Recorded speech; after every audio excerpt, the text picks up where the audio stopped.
สบายดีพี่น้องทักทายสบายดีมื้อนี้มาอีกหนังเก่าเด้อพี่น้องเด้อใครที่ว่าต้องการเฮ็ดพาสปอร์ตนำเฮา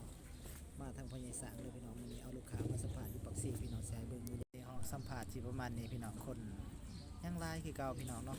มื้อนี้เป็นวันจันทร์เนาะเพราะว่าวันจันทร์คนสิหลายอยู่เนาะพี่น้องเนาะเฮาสิให้เบิ่งบรรยากาศเด้อพี่น้องเนาะใครที่ว่าสนใจจะเฮ็ดบัตรเฮ็ดเบอร์ก็มาทางพญายสางได้บ้างเด้อพี่น้องเนาะนี่ส่วนที่ว่าเฮ็ดมา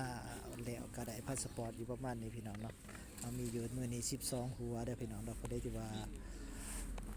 รับพาสปอร์ตเลยบ่แรงเนาะมีบ่แรงมีการส่งพาสปอร์ตนำเพราะว่า12หัวผู้ใดที่ว่า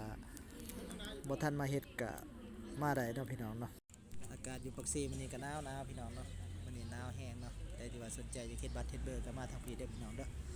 ฝากกดไลค์กดติดตามทั้ง2 YouTube หรือว่าทาง TikTok ทางเฟซก็ได้เนาะพี่น้องเนาะพ่อใหญ่สร้างพ่อใหญ่บ้างเด้อพี่น้องต้องการเฮ็ดพาสปอร์ตก็มาทางพี่เนาะ พาสปอร์ตที่เฮาสะพานผ่านมาเฮาก็ได้แล้วพาสปอร์ตที่เฮ็ดผ่านมาก็ได้เรียบร้อยเด้อพี่น้องเด้อพอแรงนี้เฮาก็สิรับส่งเนาะไปต้องการจะเฮ็ดพาสปอร์ตก็มาทางพญาสร้างพญาบังเด้อพี่น้องติดต่อหา